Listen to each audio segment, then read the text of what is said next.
네, 반갑습니다. 방금 소개받은 백발 엄천영 선교사입니다.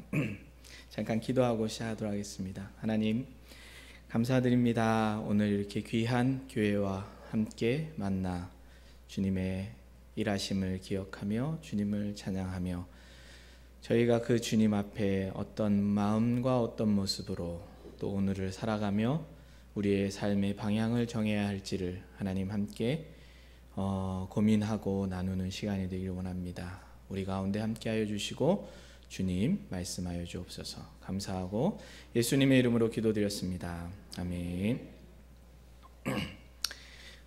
늘 기도해 주시고 함께 동역해 주셔서 감사드리고요. 지난 5년여의 시간을 마치고 한 텀을 마치고 이제 두 번째 이기 사역을 이제 2월 달에 이기 사역을 위해서 2월 달에 들어가게 되는데 가기 전에 선교도 보고하고 함께 기도 부탁도 드리고 그 다음에 이렇게 교제를 하기 위해서 왔습니다. 불러주셔서 감사드리고요. 먼저 양해 말씀을 드릴게요. 오늘 조금 설교가 길 수도 있어요. 그럴 때 이렇게 너무 미워하지는 말아주시고요. 너무 길다 싶으면 잠깐 이렇게 눈을 감고 계셔도 괜찮습니다. 네, 오늘 괜히 백발이 아니야 라는 제목으로 우리가 살아가면서 인생이라는 것은 시간 속에 놓여져 있잖아요. 어려서 태어나서 어느 누구도 빨리 1년을 보낼 수 없고 어느 누구도 1년을 더 늦게 보낼 수 없는 동일한 시간이 우리 가운데 1년이라는 시간이 동일하게 주어지고 1년이 모여서 10년이 되고 10년이 모여서 20년이 되고 30년, 40년, 50년 지금 60, 70, 80을 넘어서는 그 인생 가운데 우리는 점점 백발이 되어가죠. 물론 물리적으로 머리가 하얘지진 않는다 할지라도 그 시간을 하나님께서 우리에게 허락하신 이유가 무엇일까? 그 시간 속에서 하나님은 우리에게 과연 무엇을 원하실까? 라는 이 부분에 중요한 질문을 가지고 오늘 말씀을 함께 나누고 이 시간을 보냈기 때문에 선교 사역을 하면서 5년이라는 시간을 보내고 내지는 지금 이 성도님들이 지금 신앙생활을 하면서 짧게는 모르겠지만 길게는 10년, 20년, 30년 모태신앙이신 분은 나의 인생만큼 신앙생활을 해오신 그 상황 가운데 과연 그 신앙생활이 해가 더해져 감에 따라서 하나님께서는 나에게 무엇을 원하시는 것인가 라는 것을 오늘 선교 보고와 더불어서 함께 나눠보려고 합니다. 다음 슬라이드 넘겨주시고요. 저희 가족입니다. 그래서 저희는 딸 둘, 아들 하나 이렇게 있고 이름은 쓰여 있는 대로 이고요. 1년 동안 아이들은 한국에서 한국 학교 재미있지는 않지만 그래도 잘 다니다가 이제 2월 달에 다시 말레이시아에 있는 학교로 돌아가게 되고요.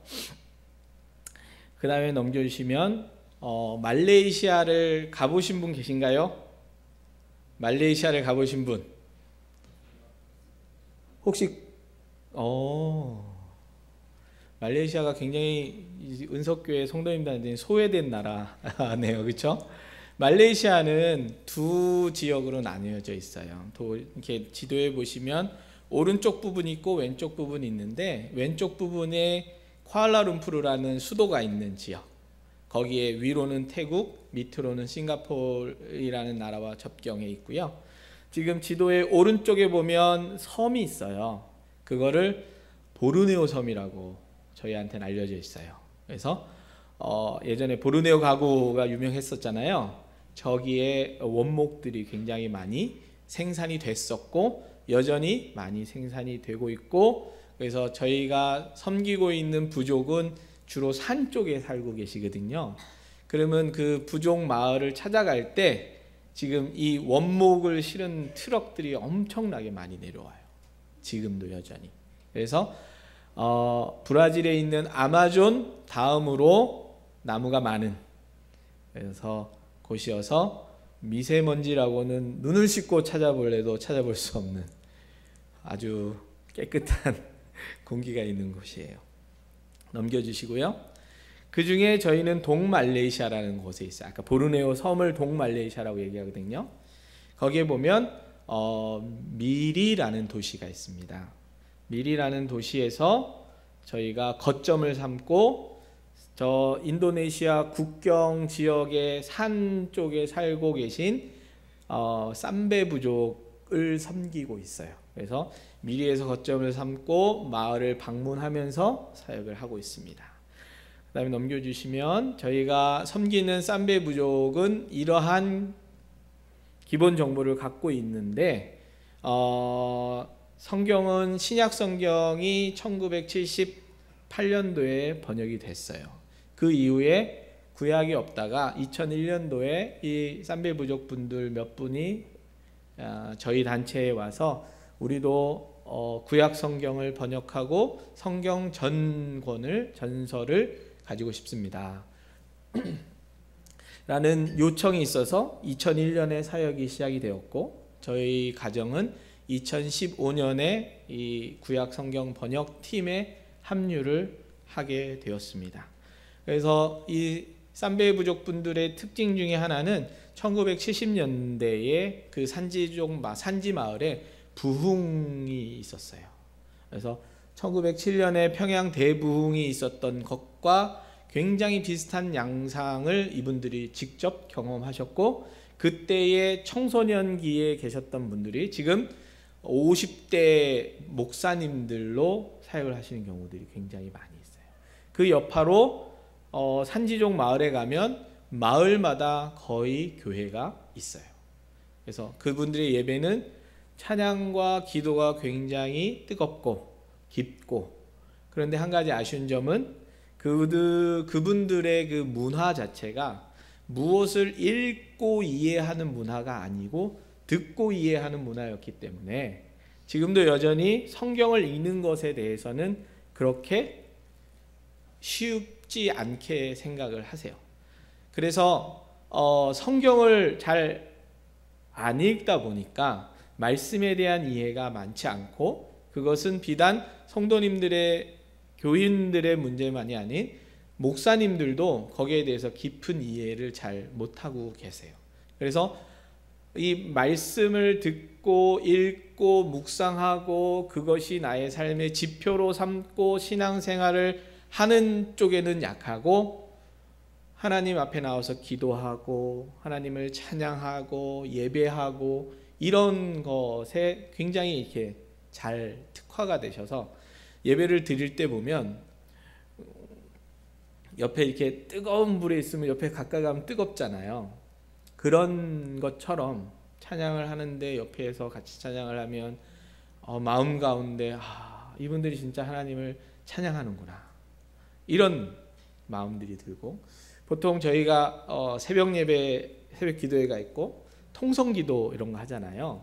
그러면 통성기도 같은 경우는 저희가 국제단체라서 다양한 선교사들을 만나는데, 그들은 설교를 기도를 통성으로 하지 않아요. 다 같이 이렇게 크게 그냥 조용히 하든지 안 그러면 돌아가면서 기도하든지 그렇게 하는데, 다 같이 기도하는 걸 어떻게 얘기하면, 자, 우리 기도할 때 코리안 스타일로 합시다 하면 이제 그 통성 기도인 거예요. 그만큼 저희한테는 통성 기도는 익숙하고 그것이 한국의 기도의 하나의 형태로 굉장히 유명한데, 재밌게도 이 산지 부족분들, 특히 저희 삼베 부족분들은 통성 기도를 해요.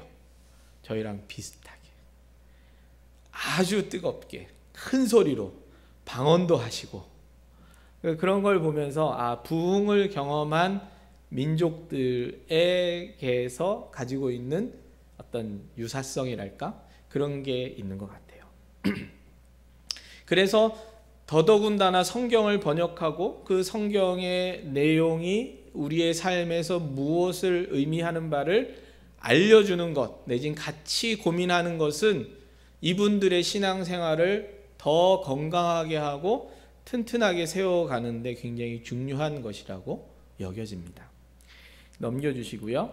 그래서 저희는 구약 성경 번역을 하고 있습니다. 저희 사역이. 근데 성경 번역에 대해서 생소하시잖아요.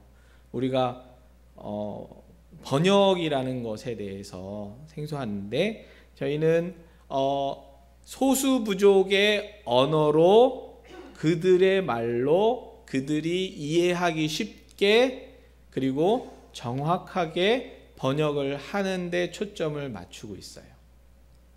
그러다 보니 우리가 사람인지라 무엇을 하나 이렇게 번역을 하면 거기에 정확하거나 오류가 정확하게 내지는 이해하기 쉽게 단번에 번역하는 것은 쉽지는 않은 것 같아요. 근데 더더군다나 그 번역하는 내용 내지는 책이 성경이라면, 하나님의 말씀이라면, 일단 그 하나님의 말씀이라는 것의 비중도 클 뿐더러 또 하나 성경이라는 것이 지금 현대 시대를 묘사하면서 쓴 것이 아닌 짧게는 2000년 길게는 4000년 전의 이야기들 내진 내용들을 저희가 번역을 하다 보니 거기다가 시간적인 차이뿐만 아니라 문화적인 차이, 고대 근동 지방에 이스라엘 주변 지방에 그들의 문화를 모르는 우리가 그 번역을 하는 것은 그렇게 쉬운 건 아닌 것 같아요. 그래서 그러다 보니 어떻게 하냐면은 그 번역을 하고 점검을 하는 단계들을 여러 단계들을 두었어요. 첫 번째 초역을 하면 그냥 초역을 하는 것이 아니라 이해를 해야 번역을 하잖아요. 그렇죠?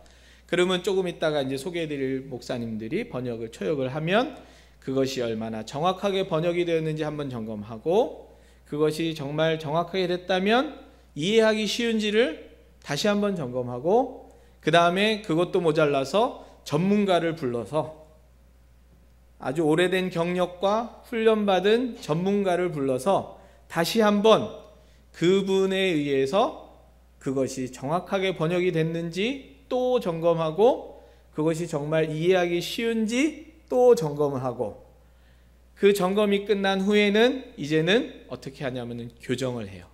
출판을 위해서 교정을 하면서 또다시 오타나 내지는 잘못된 부분들을 걸러내고 난 후에 출판을 하게 돼요. 그래서 저희가 사용하고 있는 그 성경이라는 것이 우리나라는 예전에 서양 선교사들이 와서 번역을 한 것이지만 지금은 이제는 저희 같은 성경 번역 선교사들이 가서 소수 부족의 언어로 그렇게 번역을 하게 됩니다. 이 과정들을 조금씩 설명을 해드리면서 저희가 어떻게 사역을 했는지를 나눌 수 있을 것 같습니다. 넘겨주시고요. 이분들이 저희 팀 안에 있는 소수 부족, 쌈배 부족 목사님 두 분이세요.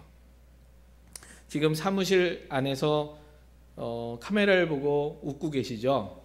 지금 그 앞에는 뭐가 있냐면은 책상이 있고 컴퓨터가 놓여져 있고 저희들의 보통 작업 환경은 서로 세 명이 나란히 앉아서 컴퓨터를 바라보고 열심히 일을 합니다.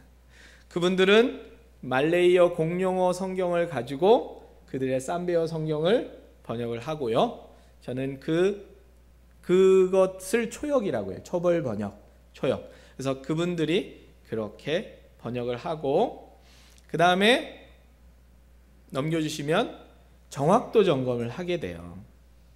정확도 점검은 뭐냐 하면은 그분들이 그렇게 번역한 것을 가지고 그분들이 번역한 것을 보면서 저희 같은 게 신학을 하고 훈련받은 선교사들이 가서 이제 그분들이 번역한 것을 그분들은 말레이어 성경을 가지고 번역을 한 것을 저희는 좀 더 원어와 다른 영어나 한국어 그 다음에 말레이어 성경 여러 버전의 종류의 성경들을 비교해서 꼭 들어가야 할 부분들이 들어갔나, 그리고 제대로 이것이 원어에 부합하게 번역이 되어 있는가를 점검하는 정확도 점검을 하게 돼요. 정확도 점검을 이렇게만 말씀드리면 조금 이해가 잘 안 되시니까 한 가지 예를 들어드리도록 하겠습니다. 넘기시면 지금 요엘서 1장 4절에 이에요. 팥중이가 남긴 것을 메뚜기가 먹고 메뚜기가 남긴 것을 느치가 먹고 느치가 남긴 것을 황충이 먹었도다. 여기서 질문이 있습니다. 1장 4절을 읽으시고 들으시고 그래서 결과가 무엇일까를 한번 생각해 보세요.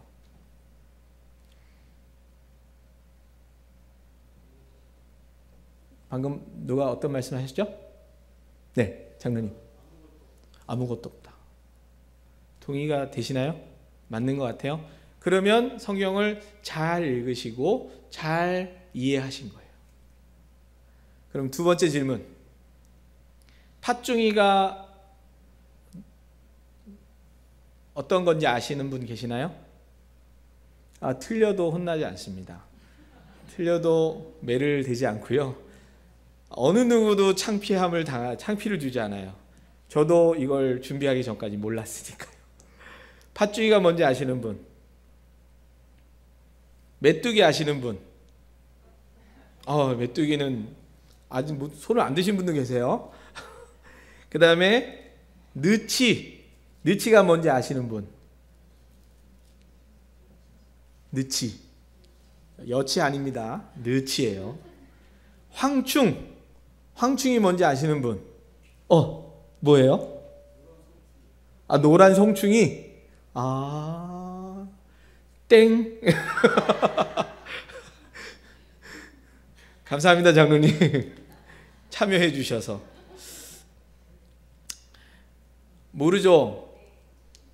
우린 몰라도 이해는 했어요. 그러니까 성경을 읽는 독자 입장에서는 황충이 뭔지 몰라도, 느치가 뭔지 몰라도, 메뚜기만 알아도,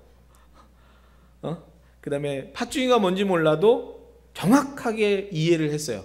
남은 것이 없구나. 그러면 요엘서 1장 4절은 1분도 안 돼서 읽고 그 다음 5절, 6절, 7절로 계속 넘어갈 수 있어요. 그런데 문제는 번역을 하는 사람들은 팥중이가 무엇인지 모르고 넘어갈 수 있을까요? 넘어가면 그거는 번역하지 말자는 얘기랑 똑같죠. 황충이 뭔지 모르는데 넘어갈 수 있을까요? 없어요. 그러면 너는 누구냐? 이렇게 되는 거죠. 질문을 해야 되는 거예요. 그러니까 1분도 안 돼서 넘어갈 수 있는 이 구절을 저희 팀에서 번역을 하면서 정확도 점검을 할 때 2시간을 씨름을 했어요. 그러니까 처음에는 원래는 팥중이가 뭔지, 황충이 뭔지, 느치가 뭔지를 알아야 되잖아요. 그러면 한글 성경은, 내지 영어 성경은 왜 이렇게 번역했을까? 그러면 원어인 히브리 성경은 뭐라고 쓰여져 있을까? 그거를 먼저 하고 나서 그 다음에 그러면 이것을 어떻게 쌈배어로 번역할 것인가? 우리는 그냥 모르고 뭔지 몰라도 내용이 파악되면 넘어갈 수 있는 걸 이게 무엇인지 확인해야 되고 원어도 봐야 되고 그래서 그것을 쌈배어로 어떻게 번역할 것인가를 몇 번의 과정을 거쳐야 되는 것이죠. 일단은 팥중이는 풀무치래요. 풀무치는 메뚜기의 한 종류랍니다. 문제는 콩중이도 있어요. 그런데 팥중이와 콩중이는 우리 같은 일반인은 구분을 못해요. 그걸 보면 메뚜기구나 이렇게 이해해요. 전문가만이 팥중이와 콩중이를 구분하고 팥중이가 메뚜기와 다르다는 걸 알아요. 느치는 누리라고도 얘기한대요. 근데 메뚜기와 교차 사용하는 단어래요.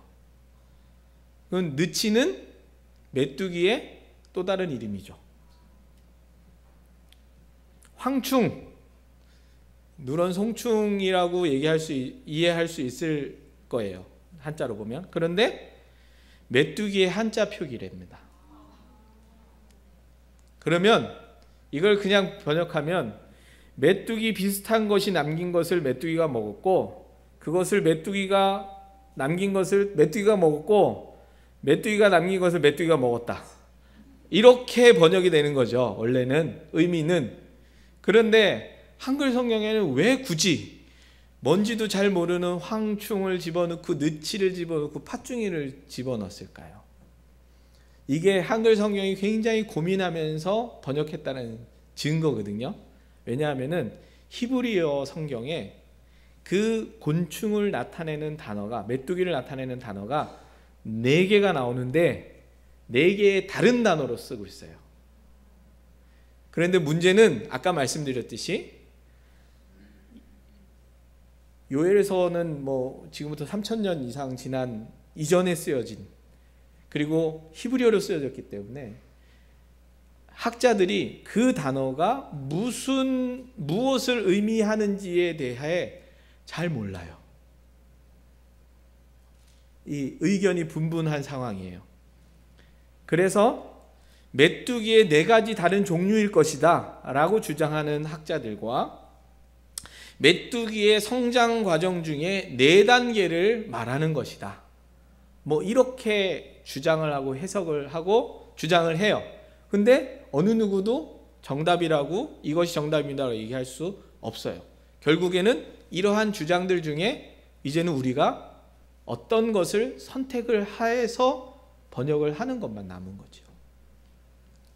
그렇기 때문에 우리 한글 성경은 메뚜기, 황충, 느치, 팥중이라는 아주 머리를 쥐어짜서 4종류의 메뚜기를 다르게 표현하는 엄청난 번역을 한 거죠. 굉장히 잘. 근데 문제는 이 4종류의 메뚜기가 와서 순차적으로 와서 먹었고, 남긴 것을 먹고, 남긴 걸 먹고, 남긴 걸 먹어서 남은 것이 없는 게 굉장히 중요한 핵심이잖아요. 일단 메뚜기가 왔어. 굉장히 많이 와서 많이 먹었고, 적게 남겼음에도 불구하고 적게 남긴 걸 또 많은 메뚜기가 와서 먹었고, 그 남긴 걸 또 와서 먹었고, 그나마 남긴 걸 왔고 또 먹었다라는 이 그림인 거죠. 근데 우리는 이러한 해석에 이거 없이 스르륵 읽고 이해를 해버렸어요. 남은 것이 없구나. 근데 번역을 하려면 이런 과정들이 필요하고, 이제 마지막으로 그러면 쌈배어로 어떻게 표현할 것인가. 안타깝게도 쌈배어로는 메뚜기를 4가지 언어로 표현할 수가 없어요. 그래갖고 어떻게 했냐 하면은 그냥 메뚜기 떼라고 표현을 하면서 첫 번째 메뚜기 떼가 와서 먹고 남긴 것을 두 번째 떼가 와서 먹고 남겼으며, 그 남긴 것을 세 번째 메뚜기 떼가 와서 먹었고, 마지막으로 4번째 메뚜기 떼가 와서 먹어 치워버렸더라, 이렇게 번역을 하게 됐어요. 그러니까 논의 끝에 메뚜기가 있습니까? 메뚜기는 이런 단어지. 그 메뚜기는 때를 이룹니까? 때를 이루진 않아요. 혹시 메뚜기를 가리키는 다른 단어들이 있나요? 이것도 있고 이것도 있고 3가지가 나왔어요. 3가지 갖고는 안 되잖아요.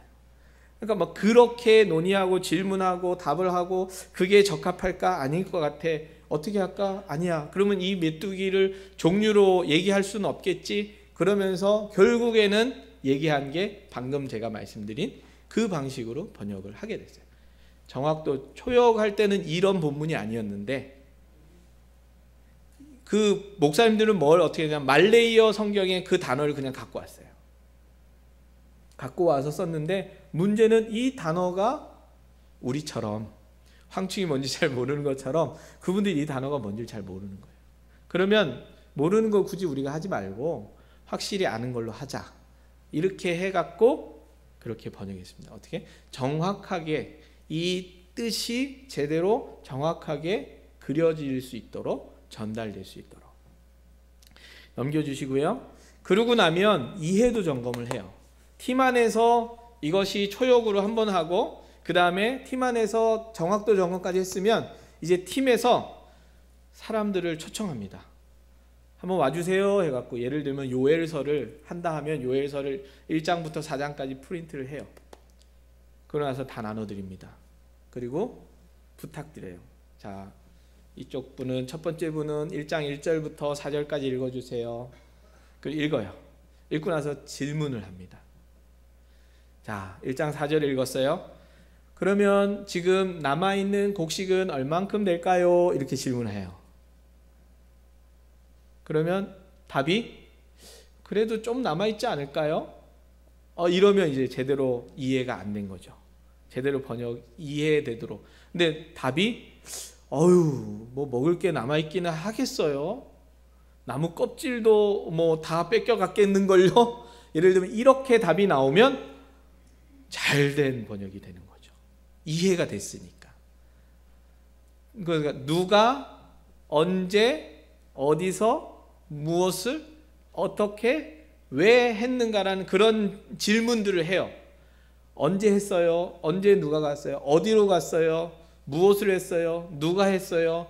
그 누구의 아버지는 누구예요? 그 누구의 할아버지는 누구예요? 자식은 누구예요? 본문에 따라서 질문을 하면 거기에 대해서 답이 나오면 이해가 된 거고, 답을 잘 못하고 머뭇하면 어딘가에서 지금 이해가 안 되는 부분이 있다라는 걸 알고, 그 자리에서 그분들하고 같이 다시 한번 고쳐나가는 거예요.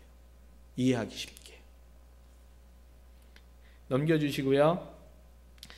또 다른 이해도 점검할 때 이렇게 많은 분들이 오시기도 해요. 저 이 사진을 좋아하는데 꼭 마지막 만찬의 장면 같지 않습니까? 디귿자로 이렇게. 아쉽게도 저는 가운데 자리에 안 앉아서 예수님처럼 보이지 않아요. 그 다음에 넘기시고, 아까 말씀드렸던, 그러면 이제 거기까지 다 마쳤어.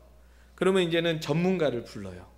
이 전문가의 역할은 뭐냐면, 아까 경험이 많아요. 그러니까 저희 같은 선교사들이 10년, 20년 하면서 한 책뿐만 아니라 다양한 책들을 점검해서 어디에 어떤 부분들이 정확하게 짚어야 될지를 아는 분들이에요. 그 훈련도 받은 분들이에요. 그리고 이런 분들이 와서 점검을 해서 이 성경책은 정확하고 이해가 쉽습니다 라고 이렇게 승인을 해줘야만 정식 성경책으로 출판할 수 있는 권한이 주어져요. 그 컨설턴트 하는 장면이고요. 넘겨주시고, 그거를 어떻게 하냐면 아까 말씀드렸던 그 정확도 점검을 지난번에는 팀 안에서 했다면 이제는 이분이 와서 팀하고 다시 한번 합니다. 그 전체를. 그리고 정확도 점검을 팀하고 했으면 이제는 어떻게 해요? 이해도 점검을 위해서, 이전까지는 팀이 할 때는 그 밀이라는 아까 저희 있는 도시에서 했다면, 이제는 그 산 쪽에 흩어져 있는 한 40여 개의 마을이 있어요. 그 마을을 순차적으로 돌아가면서 방문을 하는데, 짧게는 5시간이 걸리고 길게는 8시간이 걸려요. 비포장 도로로. 넘겨주시면, 이렇게 이제는 저희는 사륜 구동 트럭이 아니면 갈 수가 없는 지역이에요. 그래서 저렇게 가면 2주 동안 보통 보내고 오는데, 짐을 싣고 음식도 싸가고 갑니다. 그리고 넘기시면 이런 도로를, 비포장 도로를 가는데, 이 도로에 그 원목을 실은 아주 큰 트럭들이 왔다 갔다 하는데 많이 위험해요. 얼만큼 위험하냐면은, 우리는 운전을 하면 오른쪽 차선으로 운전을 하잖아요. 근데 여기는 이 도로를 누가 닦아놓냐 하면은 정부에서 닦은 게 아니라 이 원목 회사들이 닦아놓은 거예요. 그래서 그 원목 트럭이 지나가기에 편안하게 이게 주행선이 바뀌어요. 주로 이 언덕을 끼고 내려올 때는 언덕 쪽으로 가고요. 어떨 때는 반대쪽으로 가고 해서 이게 이렇게 가는데, 규칙이 일반 사람들은 잘 모르고 이 원목 운전하시는 분들이나 현지에 사시는 분들만 알아요. 그래서 처음 가는 사람들을 위해서 이렇게 팻말을 달아놔요. 화살표. 이렇게 가다가 화살표가 이렇게 있으면 지금 오른쪽으로 가라는 얘기고, 한참 가다 보면 이렇게 있으면 왼쪽 가라는 얘기예요. 근데 문제는 가끔 가다가 화살표가 이렇게 밑으로 떨어질 때가 있어요. 고장 나서.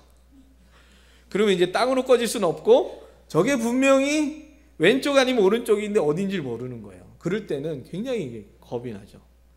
그러다가 이렇게 언덕이 있는데 만약에 저쪽에서는 그 트럭들이 이렇게 오거든요. 그런데 여기서 이렇게 안 보여요. 그러다가 이렇게 하면은 충돌해서 사고가 나기도 하고, 실제로 그렇게 해서 큰 사고 나기도 하고, 그다음에 언덕을 내려갈 때는 그 트럭들이 하중이 무겁기 때문에 브레이크를 밟지 않아요. 그래서 그냥 밀고 가거든요. 그러면 이제 일단 트럭을 만나면 한쪽 갓길에 이렇게 딱 세갖고 이렇게 세워서 이렇게 기다렸다가 보통 가고, 그런 길이에요. 거기를 이제 5시간을 가거나 8시간을 가니까 굉장히 가면 이렇게 고되고 하여간 그렇습니다. 넘기시면 5시간에서 8시간을 가야 되니까 밥을 먹어야 되잖아요.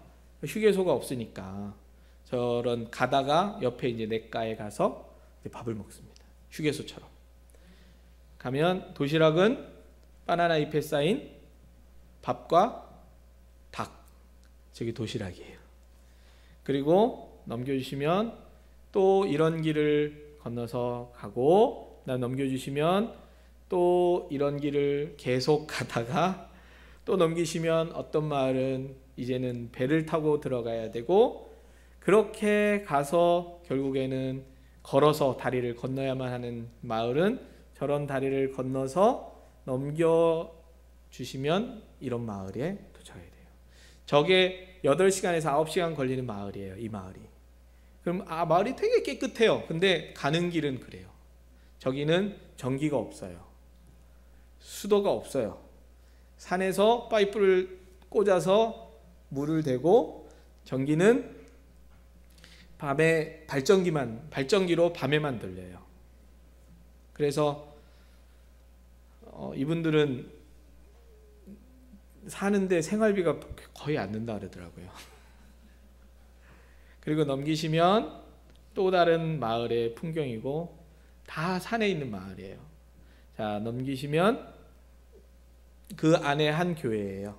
그 어떤 마을의 교회에서 이제는 컨설턴트가 그 중심이 돼서 이제 아까 말씀드린 이해도 점검을 하는 거예요. 다시 1장 1절부터 마지막 절까지 쭉 읽어 나가면서 이렇게 점검을 하는 것이죠.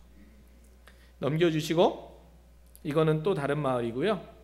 또 넘겨주시고 다른 마을이고, 또 넘겨주시고 다른 마을이고, 지금 이 점검을 하루에 10시간을 합니다.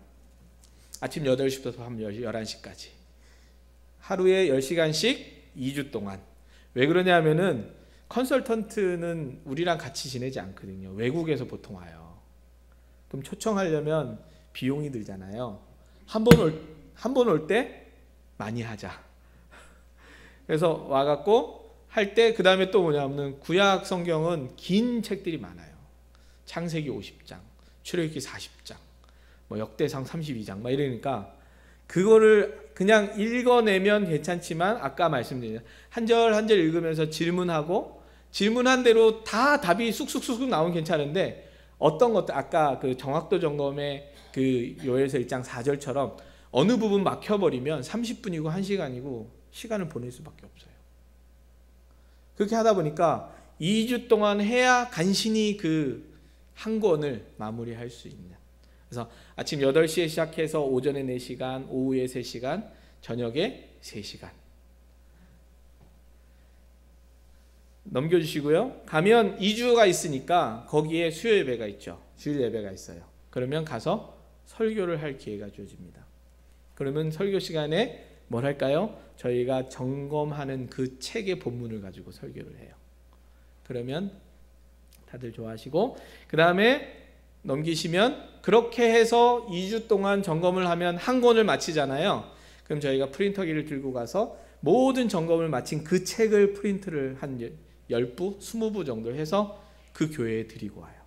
그럼 그 교회는 본인들이 점검을 한 거잖아요. 그러니까 굉장히 좋아하세요. 그리고 그것에 대해서 그 애착심, 그리고 그 책을 읽으려고 해요. 그래서 넘겨주시면 그렇게 갈 때마다 저희가 그 전에 점검했던 책들을 이렇게 프린트를 해서 가기도 하고, 그 다음에 넘겨주시면 지금 밑에 하얀 종이가 보이시죠?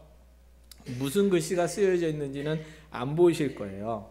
그건 뭐냐면은 아까 2주 동안 있는다 그랬잖아요. 그럼 그 교회에서 여전도회 분들한테 부탁을 해요. 자, 월요일은 몇 분 누구가 와서 점심과 저녁을 해주세요. 화요일은 누구 와서 식사를 해주세요. 간식을 준비해주세요. 해갖고 저희가 있는 2주 동안 교회에서 다 이렇게 준비를 해서 식단을 짜서 매일 이렇게 주세요. 그러니까 저희는 앉아서 일하고 점검하고 돌아서서 밥 먹고 잠깐 쉬었다가 다시 앉아서 일하고 먹고 앉아서 2주 동안 한 2-3kg 찌고 와요. 잘해주시거든요. 넘겨주시면 이런 분들이 이렇게 부엌에서 헌신을 해주세요. 그러니까 성경 번역은 이런 분들이 함께 해주시는 거예요. 뿐만 아니라 지금 여기서 이렇게 보시는 우리 성도님들이 함께 기도하면서 통역해 주시는 부분도 여전히 있고요. 또 넘겨주시면 또 다른 마을의 부엌 풍경이고요. 그렇게 되고 나면 이제 저희가 이제 그 컨설턴트 점검까지 다 마쳤잖아요. 그러고 나면 이렇게 성경책을 만들어냅니다. 이거는 창세기, 출애굽기, 누가복음 이렇게 3권을 일단은 출판을 했었고요. 그 다음에 넘겨주시면 재밌는 건 아까 그 마을에 가면 거기에는 전기도 없다 그랬잖아요. 전기도 없고, 그리고 또 뭐가 없냐면은 그 핸드폰 이 통신이 하나도 안 돼요. 당연한 거겠지만, 그런데 모든 거의 80% 이상이 마을 분들이 이 스마트폰을 들고 계세요. 전화가 안 되고 통신이 안 되고 인터넷도 데이터도 안 터지고, 그럼에도 불구하고 핸드폰을 들고 계세요. 그것도 2G, 이게 폴더폰도 아닌 스마트폰을. 재밌죠? 되게 신기해요. 이분들의 스마트폰의 용도는 이게 오락이에요. 오락. 음악을 듣거나 사진을 찍거나 게임을 하거나 그런 용도로. 통화도 안 돼요. 그러면 어떻게 하냐면 이분들이 이제 도시로, 저희 같은 이제 밀이나 이런 데 도시로 오실 때 이제 들고 오셔갖고 거기에 있는 것들을 이제 먹을 것도 장을 보지만 데이터를 이용해서 장을 봐요. 핸드폰 장을. 거기에 게임들을 집어넣고 그다음에 유튜브 동영상을 거기 있는 2개월 동안 무료로 저장할 수 있어요. 유튜브도 다운받고, 그러면 이제 거기서 유튜브 가서 이제 오프라인으로 유튜브를 막 틀어놓고 보죠. 노래도 듣고 막. 그런데 그런 분들을 저희가 아니까 어떻게 하냐면은 지금 출판 앱으로 가 있죠. 화면이. 스마트폰으로 성경을 번역한 것을 이렇게 해서 스마트폰에서 볼 수 있도록 만들어 놨어요. 그리고 그래서 이제 이분들이 마을에서 보통 농사를 지으시는데 집 앞에 이렇게 밭이 있지 않고요. 산에 사니까 산에 마을을 짓고 하면 공간이 부족해요. 그러면 어떻게 하냐면은 그 농사를 짓기 위해서 화전을 하거나, 그러면 산을 하나 넘거나 2개를 넘어야 돼요. 그럼 가는데 반나절 하루가 걸려요. 그러면 일하러 갔다가 올 수가 없잖아요. 그러면 월요일 날 나가면 금요일 날 밤이나 토요일 날 돌아오세요. 그러면 그 밭에서 오두막 하나 짓고 전기도 없는 곳에서 이거 들고 보조 배터리랑 이거 들고 노래 듣고 뭐 보면서 그러고 시간을 보내요. 그렇기 때문에 이제는 이게 책 형식으로도 출판을 하지만 이렇게 핸드폰을 위한 어플리케이션도 저희가 만들어서 배포합니다. 그래서 넘겨주시고요. 그동안 저희가 번역한 책들이 출판 가능한 책들이 총 15권이 되어 있습니다. 그 외에 넘겨주시면 아까 말씀드렸듯이 읽는 것에 대해서 쉽지 않아 하시기 때문에 저희가 어떻게 하냐면 녹음을 해서 아까 여기에 있는 데다가 다 담아드려요.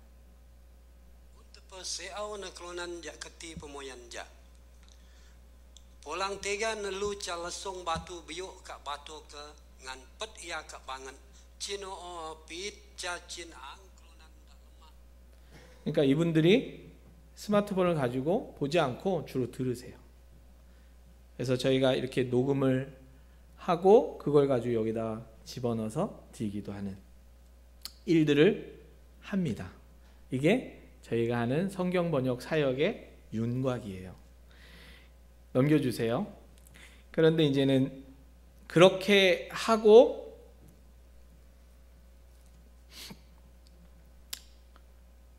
이제 시간이 어느 정도 지났어요. 그런데 이제 제 마음에 질문이 들었어요. 뭐냐면은 정말 이렇게 열심히 하면서 때론 힘들거든요. 힘들게 하고 이런 것들을 한 결과물이 이제 나오잖아요. 성경이 번역되고 뭐 이렇게 하고. 그런데 제 마음을 곰곰이 돌아다 보니까 별로 행복하지 않은 거였어요. 난 왜 이렇게 귀한 일이라고 생각하고 믿고 있고 여전히 귀한 일이긴 한데 난 왜 이것으로 인해서 행복하지 않을까? 난 왜 이것으로 이렇게 사역함에 있어서 기쁘지 않을까? 뭐 사람이 늘 기쁠 수는 없지만 그래도 최소한 그 마음의 이렇게 한 중심에는 여기에 대한 그 기쁨이 어느 정도 있어야 되는데 그게 과연 나에게 있을까? 라는 생각을 하게 됐어요. 그러면서 이제 내가 무엇을 향해서 달려가고 있는 거지? 이렇게 계속 가다가는 물론 성경을 다 번역할 수도 있고 여기에 어떤 여러 가지 열매들이 있을 수 있겠지만 정작 나는 하나님과 더 가까워지게 될까? 나는 더 깊어진 사람으로 돼 있을까?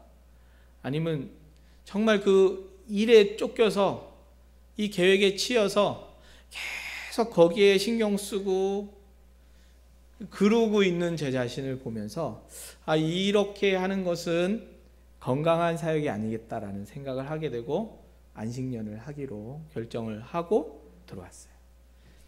들어와서 이제는 그 고민은 계속 하고 있었고 그 과정에서 완전히는 아니지만 그래도 힌트를 이제 찾은 부분이 있었어요. 넘겨주시고요. 마태복음 20장은 다들 아시는 포도원 품꾼의 비유가 있는 장이에요. 그럼 포도원 주인이 이른 아침에 나가서 일꾼들을 포도원으로 들여보내는. 근데 몇 번을 나갔냐면은 이른 아침에 나갔대요. 그게 오전 6시 정도 된다라고 합니다. 그리고 제3시, 9시, 12시, 오후 3시, 오후 5시 총 5번을 나갔어요. 정사는 몇 시에 했을까요? 6시에 했어요. 그러면 오후 5시에 제11시에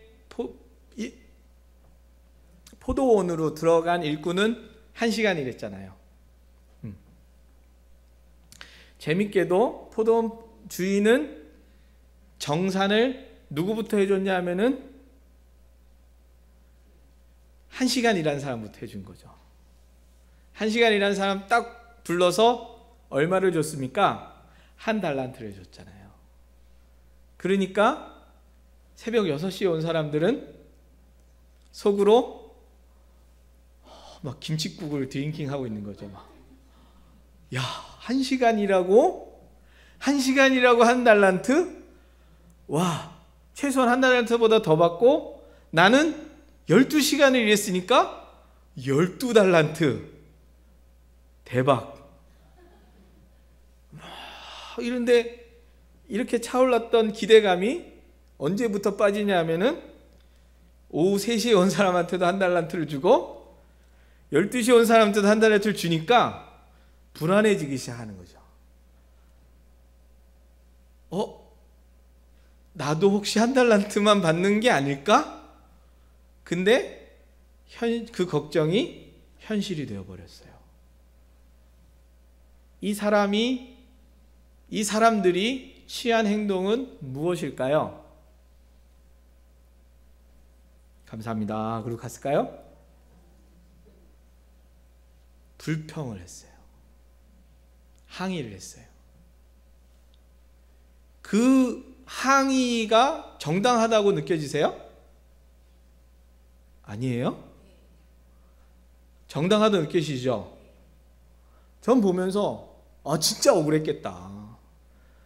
12시간 일했는데 아무리 약속을 한 달란트 했다 해도 1시간 일한 사람한테 한 달란트를 줬으면 그래도 그거의 12배를 일한 사람한테는 그래도 0.5달란트라도 조금 더 줘야 되는 거 아니야? 최소한 뭐 그런 마음이 너무 그 불평하고 있는 그 사람에게 너무 자연스럽게 공감이 되는 거죠. 바꿔 얘기하면 나는 누구인가? 먼저 온 사람하고 굉장히 가까운 사람인 거죠. 그렇구나. 나는 굉장히 먼저 온 사람하고 가까운, 그러니까 나도 굉장히 어떤 상황에 따라서 충분히 불평할 수 있는 상황이구나. 뭐 때문에? 내가 내 능력을 가지고 이만큼 일했고 그 능력과 내 시간에 걸맞는 대우 내지는 보상을 받아야 되는데 그만큼 안 오고 그만큼 누가 알아주지 않는다면 나는 충분히 불평하고 불만을 표시할 수 있는 사람이구나. 그렇다면 이제 궁금해지기 시작했어요. 누가? 오후 5시에 온 사람이 궁금해지기 시작했어요. 이 사람들은 어떤 사람일까? 주인은 왜 이 사람들한테 그렇게 했을까? 라는 질문을 하는 거죠.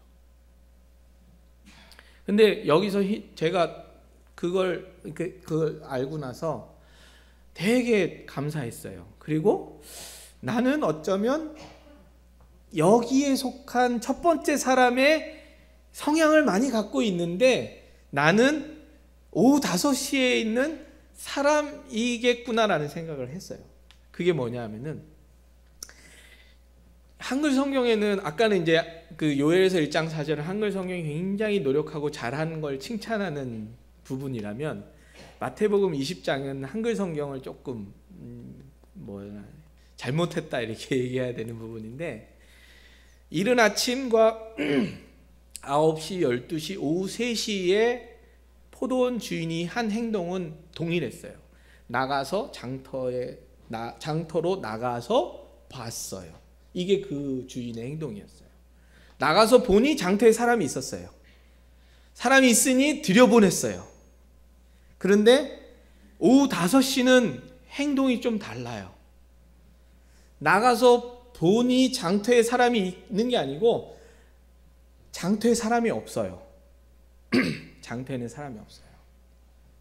어떻게 했냐면은 이 주인은 나가서 샅샅이 찾아다녀서 숨어있는 사람들을 찾아냈어요. 오후 5시에 있는 사람들은 어떤 사람이냐 하면요, 절망해서 아무도 자기의 능력을 알아주지도 않고 자기 능력이 거기에 걸맞지도 않는 사람들이에요. 새벽 6시부터 그 사람들과 동일하게 계속 서서 기다렸지만 6시에 빠져나가는 사람들, 9시에 빠져나간 사람들, 12시에 빠져나간 사람들, 오후 3시에 빠져나간 사람들에도 속하지 않을 만큼 능력이 없는 무능력한 사람이었고요.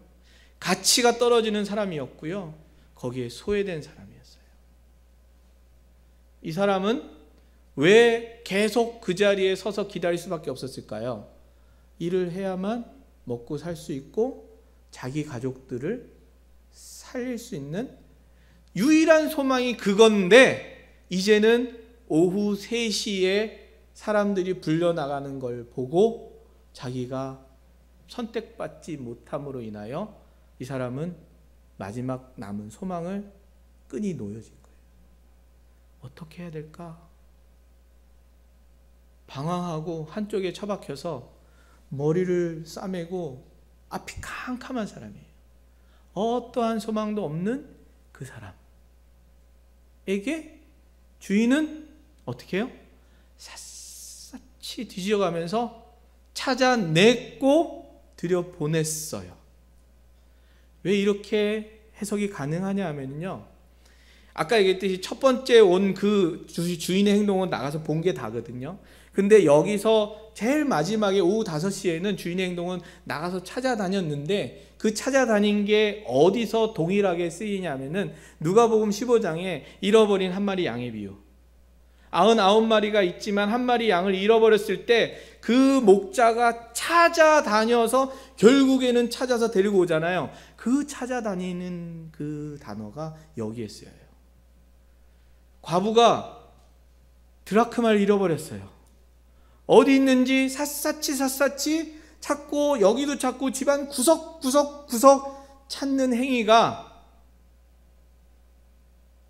이 주인이 한 행위랑 똑같아요. 그러니까 천국은 마치 포도원 주인이 이른 아침에 나가 사람들을 들여보낸 것과 같다. 천국은 뭔지 아세요? 우리는 12시간 일했기 때문에 한 달란트를 받을 자격이 있어 라고 하지만, 포도원 주인은 12시간, 6시간, 1시간이 중요한 게 아니고 너가 살 수 있도록 너에게 소망을 주는 것이 나의 목적이야. 너의 능력이 12시간을 일할 만큼 충분히 탁월한 능력이 있던, 체력이 되던, 능력이 아무것도 없어서 어느 누구도 널 선택하지 않고 체력도 정말 저질이어서 그 1시간도 제대로 못할 비실비실거리고 골골한 너의 모습일지라도 나는 차별하지 않겠어. 그게 은혜이고 그게 복음인 거죠. 근데 제가 먼저 된 자의 자세를 너무나 많이 갖고 있으니까 행복할 수가 없는, 감사한 건 어떻게 무엇을 한 것으로 제가 만족을 하였다면, 그 공허함을 느끼지 못했다면 계속 갔을 것 같아요. 근데 너무나 감사하게 뭔가 공허한 마음이 저를 붙잡고 있었고, 이게 다가 아니라는 것이 제 마음에 있었고, 하나님은 그 마음을, 그 생각 속에 계속 하나님은 찌르셨던 것 같아요. 그리고 나서 이 본문을 보면서 나는 먼저 된 자였구나. 근데 나의 능력은 하나님을 기쁘시게 내지는 그 한 달란트를 받을 수 있는 충분한 그런 능력이 아닌데, 하나님께서 나를 제일 마지막 사람들을 찾아서 들여보내신 것처럼 나에게 은혜를 주신 거구나 라는 것을 알게 되면서, 이제는 어떻게 했냐면은 좀 잘하려고 하는 것을 내려놓을 수 있게 됐어요. 그러면서 또 그런 불안함이 있었어요. 그래, 지금은 은혜를 받아서 그 하나님의 은혜, 근데 또 가면 막 먼저 된 자처럼 또 막 씩씩거리면서 그래도 이럴 줄은 몰랐다고 또 불평하는 자리에 있지 않을까? 갈 거예요. 그런데 재밌는 거는 오늘 본문 앞뒤에 이런 구절이 나왔어요. 먼저 된 자가 나중되고 나중된 자가 먼저 되리라. 이게 비유 첫 번째 나오고요. 비유 마지막에는 어떻게 나오냐면은 나중된 자가 먼저 되고 먼저 된 자가 나중된다. 첫 번째는 먼저 된 자가 나중된 게 나왔다면 두 번째는 나중된 자가 먼저 되는 거예요. 여기에 대해서 드릴 말씀 많지만 결국은 우리네 삶은 먼저 됐다가 나중도 되고 나중도 됐다가 먼저도 되고 그거를 몇 번 반복할까요? 수도 없이 수백 번 반복하는 인생 가운데 그 교만이 하늘을 찌를 듯한 그 뻣뻣함에도 하나님은 눈 깜짝하지 않으시고 내가 절망해서 손 하나 까딱하기 어려운 그 상황에 옆에 계셔서 괜찮다라고 말씀하시고 절대 문제가 없다라고 말씀하시는 그 하나님을 알게 될 때 예전에는 또 이러다가 교만해지겠지 이러면서 지금의 현재 은혜를 누리기보다는 평가절하하는 경우가 많았어요. 그런데 그게 아니라 귀하구나. 내가 이렇게 됐으면 내가 또 이랬네 그러면서 막 절망으로 막 실망하는 게 아니라 그렇지 뭐 내가 그렇게 가게 되는 것이죠. 그게 뭘까요? 백발의 아름다움이라는. 시간이 지나서 처음에는 내가 막 열심히 하고 은혜 받았어 그래 교회 열심히 하고 막 충성하고 막 사람들이 다 막 열심히 한다 막 해주죠. 근데 어딘가 뭔가가 틀어져 갖고 막 마음에 막 이 섭섭이가 찾아와 갖고 막 그러다가 막 다운되고 막 싸우고 불화가 생기고 막 목사님 설교가 안 들리고 막 나는 왜 이럴까 또 자책하기 시작하고 막 그러고 근데 그게 한 번이고 두 번이고 하면서 어떻게 해요? 알아가는 거죠. 나는 나중된 자구나. 나는 오후 5시에 절대 나한테는 소망이 없는데 하나님이 그래도 나를 들여보낸 사람이고 나를 알게 되는 거예요. 시간이 지나면서. 백발의 아름다움은 내가 아무 능력이 없음에도 불구하고 하나님의 복을 받는 자로 서 있음을 알게 되는 방향으로 가면서 내 안에 여전히 먼저 된 자의 속성이 있다라는 것을 인정하면서 결코 이 속성을 없앨 수 없음을 알고 나도 알고 주님도 알아. 근데 주님은 문제 삼지 않으시고 너 들어가. 내가 너의 이런 것 때문에 너를 사용하는 것도 아니고 네가 이런 게 없어서 너를 버리는 게 아닌 그냥 내가 너를 사랑해. 찾아갈 거야. 너가 어디에 절망의 구렁텅이의 끝에 있다 할지라도 나는 찾아갈 거야. 그것을 아는 것. 그게 뭘까요? 백발인 거예요. 시간이 지나면서 하나님을 더 알아가고 나의 그 보잘것없음을 깊이 인식하는 것. 1년이 지났어요. 10년이 지났어요. 여전히 내가 막 잘하려고 하고 먼저 된 자처럼 막 내지는 여전히 나는 왜 내 신앙이 이럴까를 자책하면서 지내는 그 세월을 지나 나한테는 소망이 없지만 그 나에게 찾아오시는 하나님에게 소망이 있다라는 걸 아는 순간 그 하나님에 대한 마음은 더 넓어질 겁니다. 그게 백발이라는 것이죠. 늙은 자의 아름다움은 백발입니다. 인생을 오롯이 시간을 통과하는 그 사람의 인생 가운데 백발은 하나님을 얼마나 의존하고 있습니까? 넘겨주시고요. 그러고 나서 이제 다시 선교지를 바라보니까 하나님께서 허락해 주신 축복이 있었습니다. 넘겨주세요. 바로 관계였습니다. 이 사람들 넘겨주시고요. 이러한 관계들 있고 또 넘겨주시고 이러한 관계들도 있어요. 저 차가 제 차입니다. 제 차에 사람들 가득 태우고 소풍 가기 직전이었어요. 그러면서 서로 즐거워하고 난 넘겨주시고 다양한 교회에서 와서 선교사라 하니까 너네들이 여기 왜 왔니? 설명해 달래요. 그래서 또 나누고 또 넘겨주시고요. 그렇게 넘겨주시고 마지막으로 그래서 백발은 우리의 인생이 지금 현재에 와 있잖아요.